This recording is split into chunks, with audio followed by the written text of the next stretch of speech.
What's up, you guys? In today's video, I'll be showing you all the upgrades I've done to my 2022 Trek Slash, including some upgrades I have planned for the future of this bike.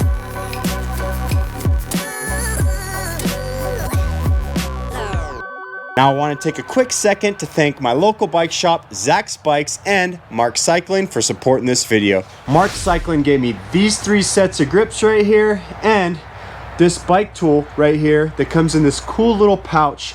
And I thought I should go ahead and do a giveaway to thank you guys for supporting this channel. So go ahead, watch until the end. I'll tell you guys how you guys can win a set of these or this bike tool. Now we're just gonna kind of start from the very beginning. When I purchased this bike, the things that I was looking to upgrade, well, you definitely need to buy a set of pedals. So I got these Chromag Daga pedals. They have some really tall pins on them, which you definitely don't want to end up slipping the pedal on those things. They will gash your shin, I can only imagine. But I've been really happy with the grip on those, pairing those pedals with my 510 shoes, and my feet are just locked in for the ride. The only complaint I have about these pedals is the price. Woo! Sticker shock. All right. Moving on from there, after I got the pedals, I had this brand new carbon frame that I wanted to protect. So the next thing I went ahead and upgraded was ride wrap. Now this ride wrap, let's see, what was that? That was $70 for this ride wrap. And the installation process, I can tell you, is an absolute pain. I've researched quite a bit on YouTube on how to install it myself. I decided to just have the bike shop install it for me, and I'm pretty happy that I had the bike shop install it because there's a couple pieces right here that go along the top of the frame, and those pieces, the adhesive, there was something a little bit defective about it when it came out of the packaging, and because the shop was the one installing it, they went ahead and just covered that for me and ordered a new set and went ahead and reinstalled the ride wrap onto my bike, which I was really glad that I had them do that, because if I was doing it myself, it just would have been something that I thought I messed up. And when I ended up spending another $70 to purchase a whole new set. All right, now I'm just gonna do my best to kind of look over this bike, make sure I don't forget anything. So I'm just gonna kind of start from the front and kind of work my way back to the back of the bike. So these fork graphics right here, if you guys have seen my previous videos, if not, I'll throw a link up in the top right there, and I'll go ahead and throw a link down in the video description as well. It wasn't an expensive upgrade, and it definitely looks good. However, I'm not that happy with these fork graphics. That chrome kind of foil sticker just doesn't really bend as much. It ended up with quite a few wrinkles right there, and that could have been just me installing it incorrectly. However, it did end up with some wrinkles there, and it's starting to peel back off in spots. I've been having issues getting this stuff to stay stuck down. So I do like the way it looks with those fork graphics. However, I think I probably would have went with a different type of fork graphic, something that's not that chrome, just something that's more of like a gray or silverish color that doesn't have that foil to it. And I think it would have wrapped a little bit better, installed a little bit better, and it wouldn't be peeling off the way it is right now. All right, now moving on from there, let's go ahead and just talk about the cockpit real quick. So I upgraded the dropper post lever because I wanted to clean it up a little bit. That's really the only reason why I did it. The stock dropper post lever that came on this Trek, the Bontrager dropper post lever, I actually liked the way that felt. It operated just fine. And this Wolf Tooth Components dropper post lever was not cheap. I'll throw the price down below. I think it was like $60 or $70 for this dropper post lever, which is kind of ridiculous when you're just doing that to clean up the cockpit. So dropper post lever, maybe it was worth it. Maybe I should have saved that money and put it towards something else. All right, moving on from there, the next thing I went ahead and upgraded was putting in this Bontrager Bits built-in tool, which is pretty cool. If you guys haven't seen these before, it's got every tool you'll need for a quick fix right there at your fingertips. Easily pops back in, got the chain breaker tool there on the end, and it's right there.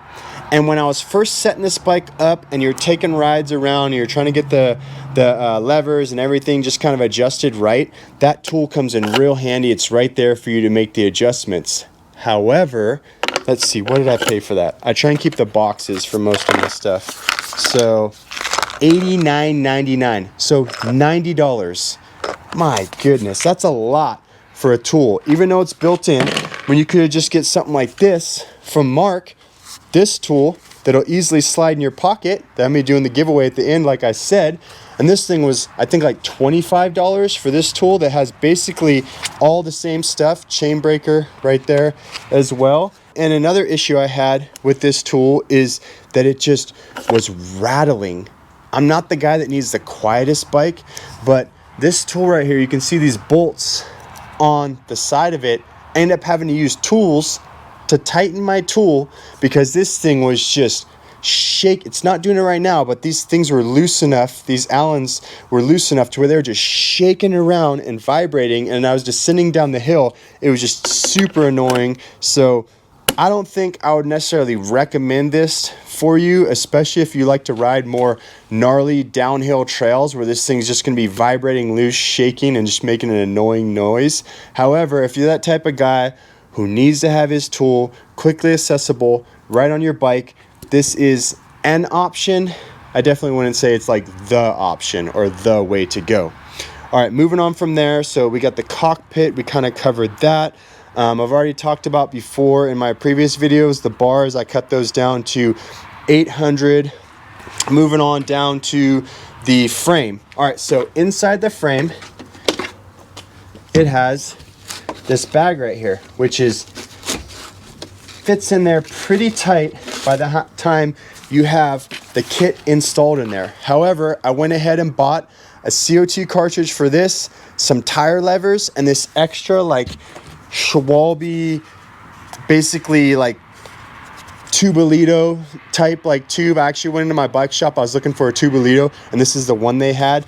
Not cheap, $42 for this little tube, but it's super thin. It fits in there. It enables you to have all that basically flat kit right there, ready to go. Shove it back up into your down tube and always have it ready to be accessible whenever you need it. You can see right there that didn't take me too long. Slap this back on, and you still have some room for some extra goodies back in there, some snacks or something like that. All right, MRP bash guard. So I went ahead and installed that MRP bash guard. That honestly is one of the easiest installs I've done on this bike, and I say definitely worth the money. Still not cheap. However, I've already bashed my bottom bracket quite a few times. On this Trek Slash, I have it in the low setting, so I'm definitely glad that I got that. Moving on up, saddle. So the stock saddle that comes on these bikes, just like any bike, just a little bit too narrow, a little bit too thin. I don't ride with the chamois, so I definitely had to upgrade that. I just bought this WTB Rocket saddle. Nothing too fancy, still not cheap. However, it's just got the chromoly rails, a little bit extra thick padding. So I'll be interested to get a few rides in and tell you guys how I like that thing. All right, now let's go ahead and talk about future upgrades. These Team Issue XR5 tires. So these tires, if you guys watched my last video on that ride and review video, they did just fine. And for most of the stuff I've been riding right now, they're okay. It's an XR, which is that XC and trail rated tire, kind of like that single ply casing. If you guys run Maxxis tires, it's kind of similar like an EXO casing, just kind of like a lighter weight casing tire. Pretty good grip on these, and it'll handle just about anything until you get into those gnarlier, rockier, rootier, downhill, more aggressive and enduro trails, especially if you're going to go to the bike park like I plan on doing. So the future upgrade I have for this, I've ran Maxxis tires a bunch in the past. I'm going to try and stick with Bontrager this time. I'm going to go with the SC5 tire in the rear and the SC6 tire up front. I'll be giving you guys some future updates on those tires and some reviews on how they do short term and long term, especially as I start hitting Mount Bachelor and other bike parks and gnarlier trails around the area. And that brings me to the most expensive upgrade I've ever purchased for a mountain bike, the Fox 38 Performance Elite fork. I can't wait to get this thing out of the box and installed.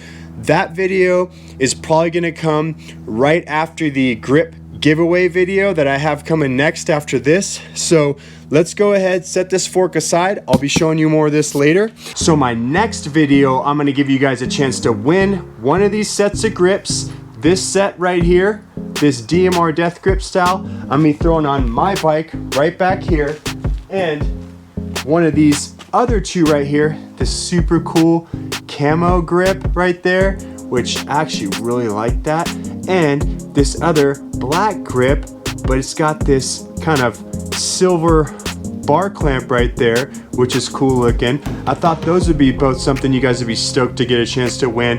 And this bike tool right here, this, I think it's like the 25-piece bike tool right there. It's got basically everything you need to work on your bike. So subscribe to my channel, hit that bell so you guys will get the notifications, and my next video that's gonna be coming out is gonna be that initial review and a chance for you guys to win a set of those grips and that bike tool for yourself.